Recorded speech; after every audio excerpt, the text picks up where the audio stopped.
J'espère que les femmes prennent note.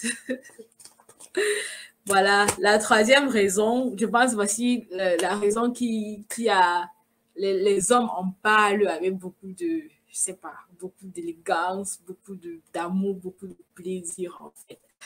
Ils ont cité tellement de défauts, le comportement en fait. Ils ont parlé du comportement de la femme. Attendez que je bois un peu d'eau. Les hommes ont parlé en fait du comportement de la femme. Ils ont dit qu'un homme fuit une femme à cause de son comportement. Par exemple, elle est paresseuse, elle est irrespectueuse, elle est insoumise. Ils ont encore, c'était quoi? Elle est dépendante, donc ce qui fait que de tous ses besoins, c'est l'homme qui est en fait censé les combler. Elle est dépendante, elle est orgueilleuse, elle est infidèle. Et il y a certaines filles qui vont chez les marabouts. Ouais, je sais pas. Je me dis, que ce soit l'une ou l'autre raison, que chacun se mette aussi en question. Ce point, en fait, va rejoindre directement le point suivant, qui est, c'était l'irresponsabilité, en fait. L'irresponsabilité. Je pense que j'ai aussi lu cette raison-là dans les commentaires. Plusieurs ont cité l'irresponsabilité des hommes. Moi, je dis, en fait, par rapport à ce point, moi, je dis, dans une relation, la relation est faite pour être à deux. Si dans une relation, personne ne veut prendre la responsabilité de ses faits et de ses gestes, je pense que ça ne vaut pas la peine. Aussi longtemps que tu penses que le fait que la relation ne marche pas, c'est seulement la faute de l'autre, je pense que tu es à côté de la plaque. Dans une relation, chacun est censé prendre ses responsabilités, que ce soit un homme, que ce soit une femme. Je pense que nous tous, en fait, nous avons des défauts. Nous tous, en fait, nous avons des points sur lesquels on doit travailler. Donc, lorsque je pose une question, par exemple, lorsqu'une question, par exemple, est posée, genre, pourquoi trop de pères célibataires? Qu'est-ce qui pousse un homme à fuir femme et enfant? Et que tout le monde dit, c'est la femme, c'est la femme, c'est la femme. Je me dis, mais toi aussi, quelle est ta responsabilité? Est-ce que cette femme-là ne te reproche rien? Est-ce que tu es parfait sur toute la ligne? Et femme qui va dire, oui, ce sont les salopards, dans tous les cas, les irresponsables, les immatures, c'est monté, c'est descendu. Oui, nous savons que nous sommes tous imparfaits. Maintenant, la relation a foiré. C'est toi, quelle est ta responsabilité dans le truc? Je me dis, une relation, ça se construit à deux. Le couple se vit à deux, comme certains disent en fait. Toi qui vas dire que oui, l'homme est monté, l'homme est descendu, il est irresponsable, il est salopard, il est sorcier, il est cela. Comment toi, tu as fait pour te mettre en relation avec une personne pareille? Est-ce que toi-même, tu t'es déjà posé cette question? Comment toi, tu as fait pour te mettre en relation avec un irresponsable? Comment toi, tu as fait pour faire un enfant avec un irresponsable? Est-ce que toi, tu t'es posé cette question? Est-ce que tu prends la responsabilité de t'asseoir et dire que non, voilà, je suis arrivé à un niveau. Comment j'ai fait pour arriver là? Et à partir de là, partir dessus de nouvelles bases, dire que voilà, j'ai eu à faire des erreurs, je dois les corriger afin que ma prochaine relation soit différente. Est-ce que toi, en tant que femme, en tant qu'homme, qui pointe toujours l'autre du doigt, parce que c'est facile en fait. C'est toujours facile de pointer l'autre du doigt. Est-ce que toi, en tant qu'homme, en tant que femme, qui est entré dans une relation et que la relation n'a pas marché, est-ce que tu as pris le temps de t'asseoir et d'évaluer, voilà, j'ai été en relation avec telle personne, qu'est-ce qui n'a pas marché? On appelle ça relationship, l'autopsie de la relation. Combien de nous faisons l'autopsie de nos relations? Parce que c'est facile de pointer l'autre du doigt, en fait. Je me dis, si nous toutes prenions nos responsabilités, on serait à même de s'asseoir et dire oui, j'ai mal fait ci, j'ai mal fait ça, je dois corriger ci, je dois corriger ça. Mais si nous sommes occupés à pointer l'autre du doigt, on n'aura pas le temps de faire une rétrospection sur nous et de corriger ce qui doit être corrigé. Quand tu me dis que oui, c'est lui, l'homme qui dit que oui, elle m'a piégé, elle a fait un enfant. Comment tu fais pour avoir la relation avec une femme qui te piège? Tu fais ça comment?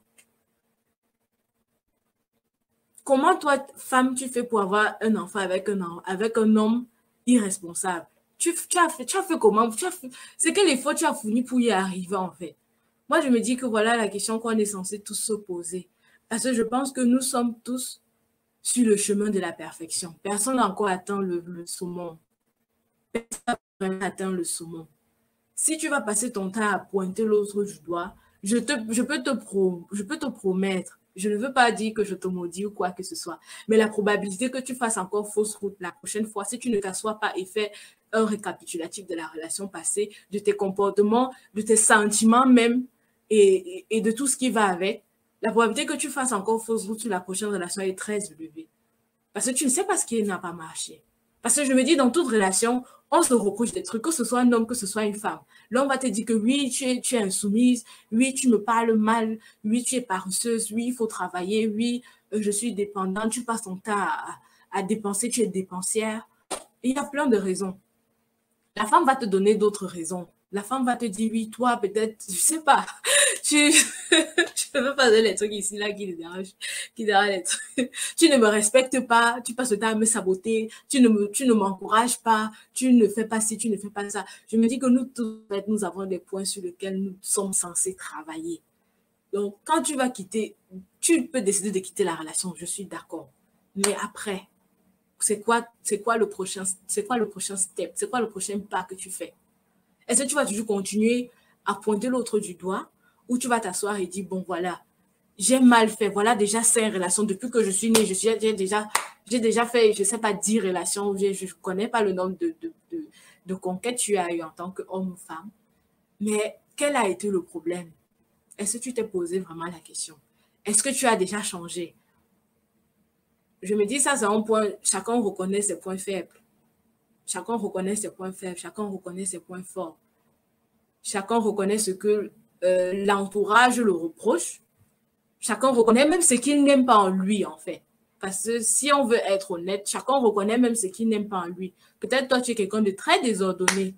Toi-même, tu sais, quand tu entres dans ta chambre, ce n'est pas une chambre dans laquelle on peut inviter quelqu'un. Mais ça, ce sont des trucs que ton partenaire, s'il est un peu différent de toi, il va te reprocher. Ce sont des petits trucs, en fait, qui font que la relation ne fonctionne pas. Mais si toi, après que la relation soit finie, tu vas juste te dire que non, c'est telle personne qui est comme ça, non, c'est telle personne qui est comme ça, tu vas toujours laisser ton problème de saleté. L'autre personne viendra et partira toujours à cause du même problème. Parce que tu n'as pas pris la peine de dire que non, qu'est-ce qui n'a pas marché, quel a été et sur quoi est-ce que je dois travailler. Vraiment, prenons nos responsabilités en main. Je ne suis pas venue ici culpabiliser quelqu'un. Moi-même, quand je parle, là, je me retrouve à l'intérieur. Je sais que moi-même, je dois travailler sur moi parce que je sais qu'il y a des trucs que moi-même, je n'aime pas en moi. Il y a des trucs que certaines personnes me reprochent. Donc, vraiment, je ne suis pas venue culpabiliser quelqu'un ici. Je veux juste nous encourager à prendre notre responsabilité. Dans une relation, quand ça ne marche pas, ce n'est ni le problème de la femme, ni le problème de l'homme. C'est le problème des deux personnes. Ces deux personnes qui sont censées s'asseoir, prendre leurs responsabilités à deux mains et travailler pour que ça change. Si maintenant tu n'es pas disponible à le faire, ne pleure pas si demain tu retombes encore sur le même type de personne en fait.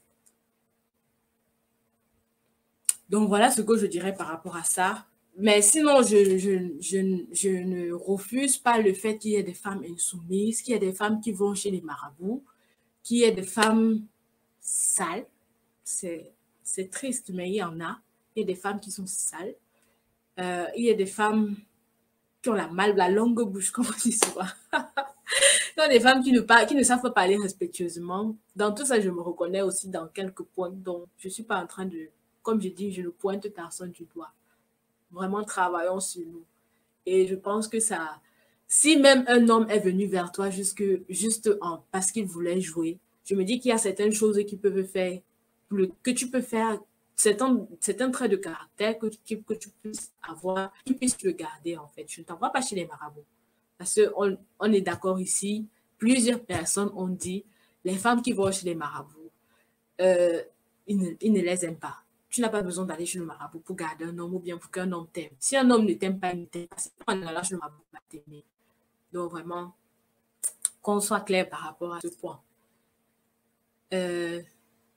Bonsoir Wabo, bonsoir Boris, bonsoir que des histoires.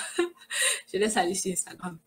Donc voilà ce que je vais dire par rapport au point 4 et au point 3 et au point 4 en fait. Vraiment, prenons nos responsabilités en main.